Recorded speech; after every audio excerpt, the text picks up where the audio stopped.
ಇನ್ನೂ ನುಗ್ಬೇಕಾಗಿದೆ ಮೂಲಕ ಈ ಸಾಂಗ್ ಬಹುಶಃ ಸಿಕ್ಕಿಲ್ಲ ಅಂದ್ರೆ ನನ್ನ ಲಿರಿಕ್ ರೈಟಿಂಗ್ ಕೆರಿಯರ್ ಏನಾಗ್ತಿತ್ತೋ ಗೊತ್ತಿಲ್ಲ. ಸೊ ಇದು ಸಿಕ್ಕಿದೆ ಅಂದಾಗ ಇದೊಂದು ವರ ನನಗೆ. ನಾನು ಬರೆಯೋ ಪ್ರತಿ ಲೈನ್ ಮೇಲೂ ಫೋಕಸ್ ಮಾಡಕ್ ಶುರು ಮಾಡಿದೆ. ಅದ್ಭುತವಾದಂತ ಒಂದು ಬರಹಗಾರರ ಸಂತತಿ ಕಂಡಂತ ಒಂದು ಇಂಡಸ್ಟ್ರಿ ಇದು. ನಾಗೇಂದ್ರ ಪ್ರಸಾದ್ ಸರ್ ಆಗಿರ್ಬೋದು, ಕವಿರಾಜ್ ಆಗಿರ್ಬೋದು, ಕಲ್ಯಾಣ ಅವರು, ಕಾಯ್ಕಿಣಿಯವರು, ಭಟ್ರು, ಇವರೆಲ್ಲ ಇರೋವಾಗ ನನಗೊಂದು ಹಾಡು ಕೊಡ್ತಾರೆ ಅಂದ್ರೆ ಅದು ಎಕ್ಸ್ಪೆಕ್ಟೇಷನ್ ಬೇರೆ ಇರುತ್ತೆ. ವಾಸುಕಿ ಅವ್ರ ಹಾಡು ಬಂದ್ಮೇಲೆ ನನಗೆ ಸಿಕ್ಕಾಪಟ್ಟೆ ಇಷ್ಟ ಆಗೋಕೆ ಶುರು ಆಯ್ತು. ನಾನು ಕೇಳ್ತಿದ್ರೆ ನಮ್ಮ ಅಣ್ಣ ಎಲ್ಲ ಹಾಡ್ಕೊಳಕ್ ಶುರು ಮಾಡಿದ್ರು. ಏನೋ ಒಂದು ಸ್ವಲ್ಪ ಡೌನ್ ಆದಾಗ ನಾನು ನೈಟ್ ಫುಲ್ ಆ ಹಾಡು ಕೇಳ್ಕೊಂಡು ಮಲಗಕ್ಕೆ ಶುರು ಮಾಡಿದೆ.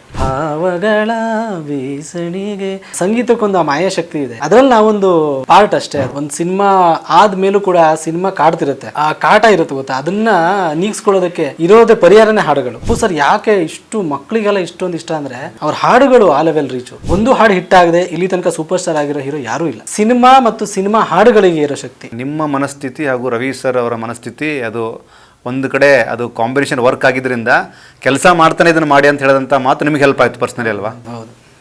ಇದ್ರ ಜೊತೆಗೆ ಹಾಡುಗಳ ರೈಟಿಂಗ್ ನಡೀತಾ ಇರುತ್ತೆ, ಒಂದು ದೊಡ್ಡ ಬಾಂಬ್ ಹಾಕ್ತೀರಿ ಕಾಂತಾರ ಮೂಲಕ. ನನಗೆ ಇವತ್ತಿಗೂ ನೆನಪಿದೆ. ಅಲ್ಲೆಲ್ಲೋ ಒಂದು ಕಡೆ ಗ್ರೌಂಡ್ ಹತ್ರ ಬಂದೆ, ನೀವು ಬ್ಯುಸಿ ಇದ್ರಿ, ಒಂದು ಕಡೆ ಎಲ್ಲೋ ಬೈಟ್ ಕೊಟ್ರಿ. ಅಂದರೆ ಒಂದು ಟ್ರಿಗರಿಂಗ್ ಪಾಯಿಂಟ್ ಆಗಿತ್ತು ಆ ಟೈಮಲ್ಲಿ.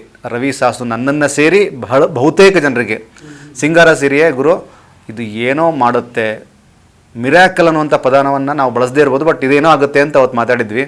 ಅದನ್ನು ಮೀರಿ ಆಂಜನೇಯ ನಿಮಗೆ ಕೊಟ್ಟಿದ್ದಾನೆ ಅಂತ ನಾನು ಭಾವಿಸ್ತೀನಿ. ಖಂಡಿತ. ಸೊ ಅದು ನನಗೆ ಇನ್ನೂ ನೆನಪಿದೆ. ಅಂದರೆ ನನಗೆ one of the best interviews ಅದು. ಯಾಕಂದರೆ ಹಿಟ್ ಆದಮೇಲೆ ತುಂಬ ಇಂಟರ್ವ್ಯೂಗಳಾಗಿದೆ. ನನಗೆ ಇವತ್ತು ನೆನಪಿದೆ, ನೀವು ಅವತ್ತು ಹೇಳಿದ್ದು ಮೇಕಿಂಗ್ ಏನಾದರೂ ನೋಡಿದ್ದೀರಾ ಸ್ವಲ್ಪ ಅಂತ. ಆವಾಗ ನೀವು ಇಲ್ಲ ಅದ್ಭುತವಾಗಿ ಬಂದಿದೆಯಂತೆ ಅಂತ ಹೇಳಿದ್ರಲ್ಲ, ಆವಾಗ ನನಗೆ ಅದೊಂದು ಇರುತ್ತೆ ಗೊತ್ತಾ. ನನಗೆ ಸಿಂಗಾರ ಸಿರಿಯೇ ನನಗೆ ಟು ಬಿ ಫ್ರ್ಯಾಂಕ್ ಅದು ಯಾವಾಗ ಟ್ಯೂನ್ ಬಂದಿತ್ತಲ್ವ ಆವಾಗಲೇ ಗೊತ್ತಿತ್ತು ಇದು ದೊಡ್ಡ ಹಿಟ್ ಅಂತ. ಸೊ ಯಾವಾಗ ನನಗೆ ಆ ಟ್ಯೂನ್ ಎಷ್ಟು ಸತಿ ಕೇಳಿದ್ರು ಬೋರ್ ಆಗ್ತಿಲ್ಲ. ಪ್ರತಿ ಸಲ ಕೇಳಿದಾಗಲೂ ಏನೋ ಒಂದು ರೋಮಾಂಚನ ಕೊಡ್ತಾ ಇದೆ. ನಿಮ್ಗೇನು ಕಾಂತಾರ ಸಿನಿಮಾ ನೋಡ್ಬೇಕಾದ್ರೆ ಏನು ಸಿಗುತ್ತಲ್ವಾ, ಫಸ್ಟಿಗೆ ಫೋಕ್ ಪೋರ್ಷನ್ ಏನು ಬರುತ್ತೆ, ಭತ್ತ ತೊಳೋ ಕೈಗೆ ಅನ್ನೋದು, ಅದು ಮುಂಚೆಯಿಂದ ಹಾಗೇ ಇದ್ದಂಥ ಪೋರ್ಷನ್ ಟ್ಯೂನಲ್ಲಿ ಹಾಗೆ ಇತ್ತದು. ಭತ್ತ ತೊಳೋ ಕೈಗೆ ಬೈನಿ ಮುಳ್ಳು ಹಿಟ್ಟಿದ್ದ ಅವರು ನಾಗರಾಜ್ ಪಣರ್ ಅವ್ರ ವಾಯ್ಸು, ಅದೊಂದು ದೈವಿಕ ಶಕ್ತಿ ಇದೆ ಗೊತ್ತಾ ಆ ವಾಯ್ಸಲ್ಲಿ. ಸೊ ಅದನ್ನು ಯಾವಾಗಲೂ ಇನ್ಸ್ಪೈರ್ ಮಾಡ್ತಿತ್ತು ಅದು, ಪ್ರತಿ ಸತಿ ಬರೆಯೋ ಕೂತಾಗಲೂ. ಸೊ ಹಾಗಾಗಿ ನನಗೊಂದು ಗ್ಯಾರಂಟಿ ಅನ್ನೋದೊಂದಿತ್ತು. ರಿಷಬ್ ಸರು, ಅಜನೀಶ್ ಸರು, ಆಮೇಲೆ VP ಸರ್ ಹಾಡಿರೋದು, ಮತ್ತು ಹೊಂಬಾಳೆ ಸಂಸ್ಥೆ ಎಲ್ಲ ನನಗದು ವಿಜುವಲ್ ಬೇರೆ ನೋಡಿದ್ದೆ ನಾನು ಬರೆಯೋಕ್ಕಿಂತ ಮುಂಚೆ. ಸೊ ಅದಿನ್ನೂ ಒಂದು ದೊಡ್ಡ ಪ್ಲಸ್ ಆಗಿತ್ತು ನನಗೆ. ಯಾಕಂದರೆ ರಿಷಬ್ ಸರ್ ಮತ್ತು ಸಪ್ತಮಿ ಅವರು ಕಾಣಿಸ್ಕೊಂಡ ರೀತಿ ಇದೆಯಲ್ಲ, ಸಪ್ತಮಿ ಗೌಡ ಅವರು ಅದಕ್ಕಿಂತ ಪಾಪ್ಕಾರ್ನ್ ಮಂಕಿ ಟೈಗರ್ ಬೇರೆ ಥರ ಕಾಣಿಸ್ಕೊಂಡಿದ್ರು. ಇದರಲ್ಲಿ ತುಂಬ ಕ್ಯೂಟಾಗಿ ಅವರಿಬ್ಬರು ಪೇರ್ ತುಂಬ ಕ್ಯೂಟ್ ಆಗಿತ್ತು. ರಿಷಬ್ ಸರ್ ಅಂತೂ ಬೇರೆ ಥರನೇ ಕಾಣಿಸ್ತಿದ್ರು. ಬೆಲ್ ಬಾಟಮ್ ಕಂಪೇರ್ ಮಾಡಿದ್ರೆ ಇನ್ನೊಂದು ರೀತಿಯಲ್ಲಿ ಕಾಣಿಸ್ಕೊಂಡಿದ್ರು.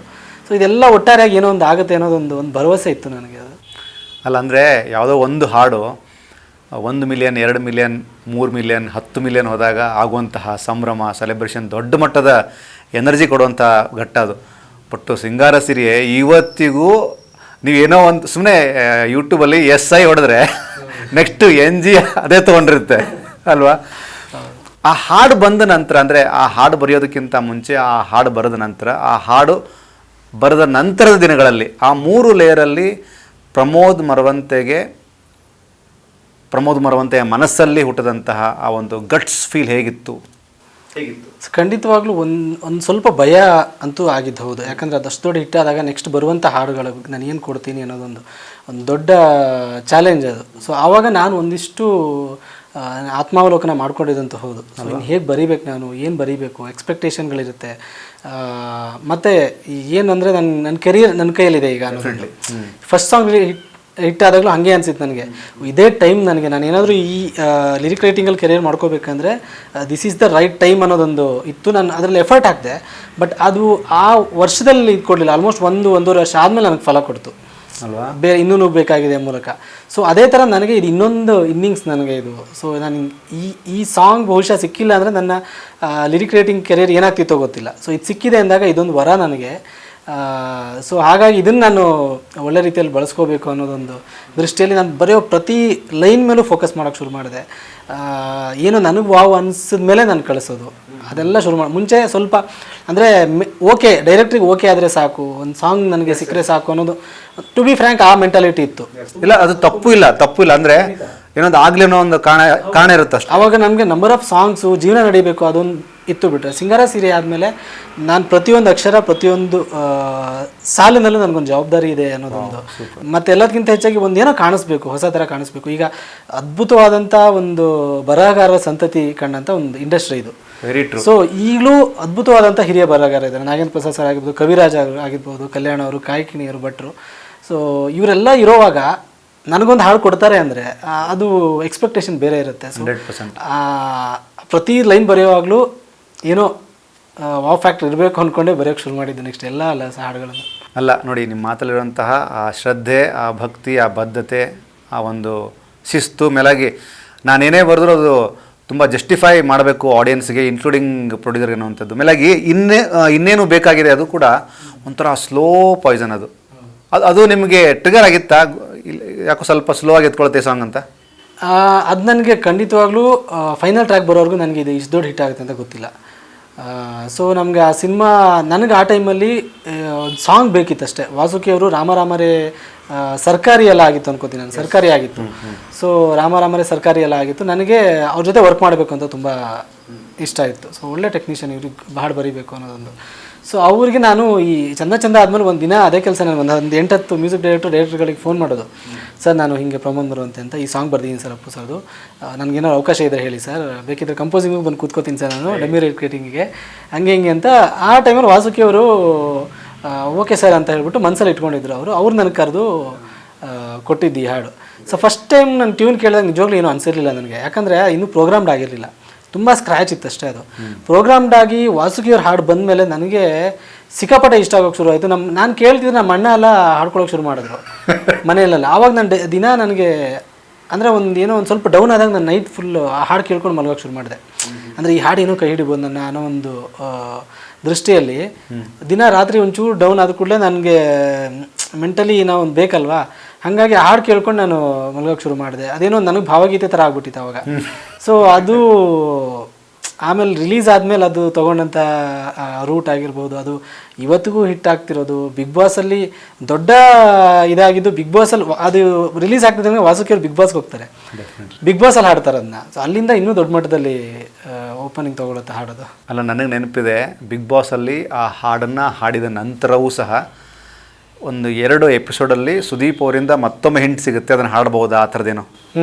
ಅಂದರೆ ಪುನಃ ಅದನ್ನು ನಾನು ಆ ಒಂದು ಹಾಡನ್ನು ಆಹ್ಲಾದಿಸಬೇಕು ಅಂತ.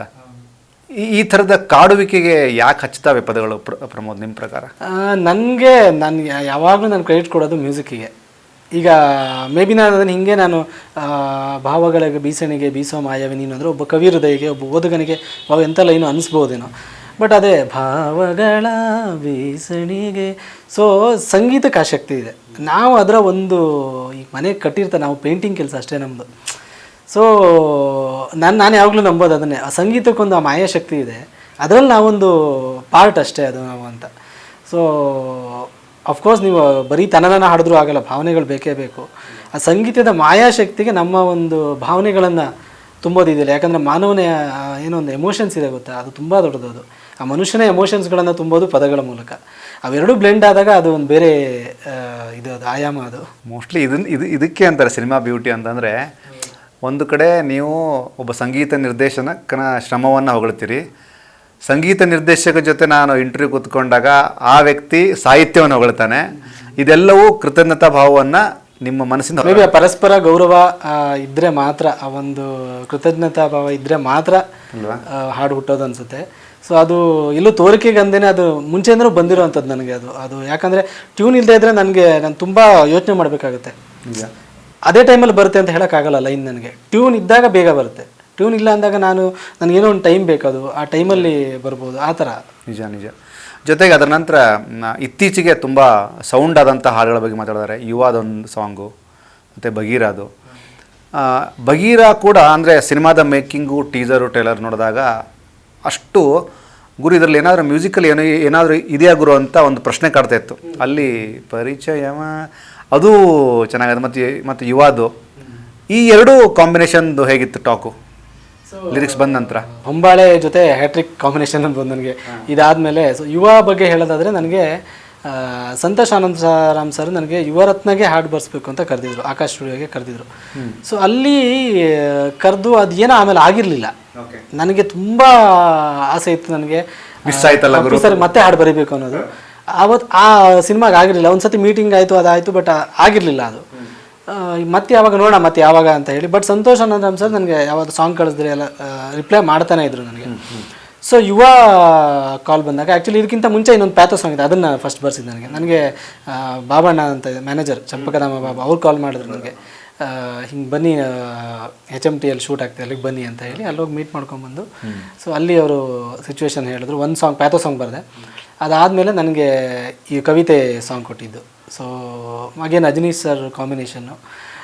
ಸಂತೋಷ್ ಆನಂದರಾಮ್ ಸರ್ ಸಾಂಗ್, ಅವರ ಜರ್ನಿ ನೋಡ್ಕೊಂಬಂದರೆ ಸಾಂಗ್ಗಳೆಲ್ಲ ದೊಡ್ಡ ಹಿಟ್ ಕೊಟ್ಟಂಥ, ಕಮರ್ಷಿಯಲಿ ಹಿಟ್ ಆದಂಥ ಹಾಡುಗಳು. ಮತ್ತು ಲಿರಿಕಲ್ಲಿ ಅವರ ಸಿನಿಮಾಗಳ ಲಿರಿಕಲಿ ಅಪ್ರೋಚ್ ಬೇರೆ, ಸ್ವಲ್ಪ ಮೋರ್ ಕಲೋಕಿಯಲ್ ಆ್ಯಂಡ್ ಎಲ್ರಿಗೂ ಅರ್ಥ ಆಗೋ ರೀತಿಯೇ ಒಂದು ಡೆಪ್ತ್ ಇರಬೇಕು ಅನ್ನೋದೊಂದು ಇತ್ತು. ಹಾಗಾಗಿ ಆ ಅಪ್ರೋಚಲ್ಲಿ ಟ್ರೈ ಮಾಡಿದ್ದು ನಾನು. ಏನು ಹೇಳಲಿ ನಾನು ಹೊಸ ಥರ, ಏನೇ ಇದ್ದರೂ ನಿನ್ನ ನಂತರ. ಮತ್ತು ಸಿನಿಮಾ ಕ್ಯಾರೆಕ್ಟ್ರು ಹಾಗೆ ಇರೋದ್ರಿಂದ, ಅಲ್ಲಿ ಯೂತ್ಫುಲ್ ಆಗಿರೋದ್ರಿಂದ. ಇಲ್ಲ, ಕಾಂತಾರದಲ್ಲೂ ಸಪ್ತಮಿ ಇದ್ರು, ಯುವದಲ್ಲೂ ಸಪ್ತಮಿ. ಹಾಂ, ಪಾಪ ಅವ್ರ ಅಮ್ಮ ನನಗೆ ಇನ್ಸ್ಟಾಗ್ರಾಮಲ್ಲಿ ಮೆಸೇಜ್ ಮಾಡಿದರು. ಈವನ್ ಸಪ್ತಮಿ ಗೌಡ ಅವರು ನನಗೆ ಇಂಟರ್ವ್ಯೂಲೆಲ್ಲ ಹೇಳಿದ್ದಾರೆ, ಅವರು ಸಿಂಗಾರ ಸಿರಿ ಅನ್ನೋ ಒಂದು ಅದ್ಭುತವಾದ ಹಾಡು ಕೊಟ್ಟರು. ಅದಾದಮೇಲೆ ಕವಿತೆ ಹಾಡು ಕೊಟ್ಟಿದ್ದಾರೆ.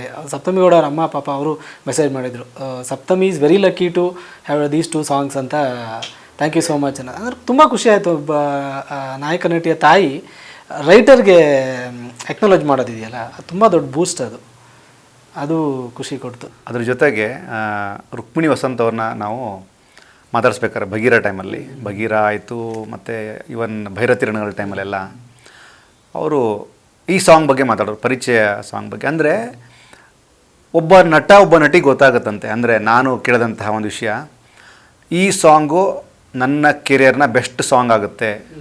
ನೀವು ಗೋಲ್ಡನ್ ಸ್ಟಾರ್ ಗಣೇಶ್ ಅವ್ರ ಜೊತೆ ಸುಮಾರು ಹೊತ್ತು ಮಾತಾಡಿದಾಗ ನಿಮಗದು ಅನುಭವ ಆಗಿರುತ್ತೆ. ಅಂದರೆ ನಾನು ಕಾಣಿಸುತ್ತೆ, ಈಗಿನ ಕೆಲವು ಸಾಂಗ್ಗಳ ಜೊತೆಗೆ ಮಾತಾಡೋಕ್ಕಿಂತಲೂ ಅವರು ತುಂಬ ಪ್ರಾಮುಖ್ಯತೆ ಕೊಡೋದು ತಮ್ಮ ಚೆಲ್ಲಾಟ ಸಾಂಗ್ಗೆ, ಮುಂಗಾರು ಮಳೆ ಸಾಂಗ್ಗೆ, ಕೃಷ್ಣ ಸಾಂಗ್ಗೆ. ಅಂದರೆ ಆ ಟೈಮಲ್ಲಿ ಅವ್ರಿಗೆ ಸಿಕ್ಕಂತಹ ಆ ಜೆನ್ಯೂನ್ ರೆಸ್ಪಾನ್ಸ್ ಇದೆ ಗೊತ್ತಾ, ಆಡಿಯನ್ಸಿಂದ ಮತ್ತು ಇಂಡಸ್ಟ್ರಿಯಿಂದ.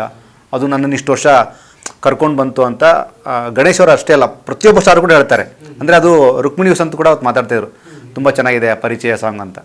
ಅಲ್ಲ, ಹಾಡುಗಳ ಶಕ್ತಿನೇ ಅದು ಸರ್. ನಿಮಗೆ ಒಂದು ಸಿನಿಮಾ ಆದಮೇಲೂ ಕೂಡ ಆ ಸಿನಿಮಾ ಕಾಡ್ತಿರುತ್ತೆ, ಆ ಕಾಟ ಇರುತ್ತೆ ಗೊತ್ತಾ, ಅದನ್ನು ನೀಗಿಸ್ಕೊಳ್ಳೋದಕ್ಕೆ ಇರೋದೇ ಪರಿಹಾರನೇ ಹಾಡುಗಳು. ಸೊ ನಿಮಗೆ ಅಪ್ಪು ಸರ್ ಯಾಕೆ ಇಷ್ಟು ಮಕ್ಕಳಿಗೆಲ್ಲ ಇಷ್ಟೊಂದು ಇಷ್ಟ ಅಂದರೆ, ಅವ್ರ ಹಾಡುಗಳು ಆ ಲೆವೆಲ್ ರೀಚು.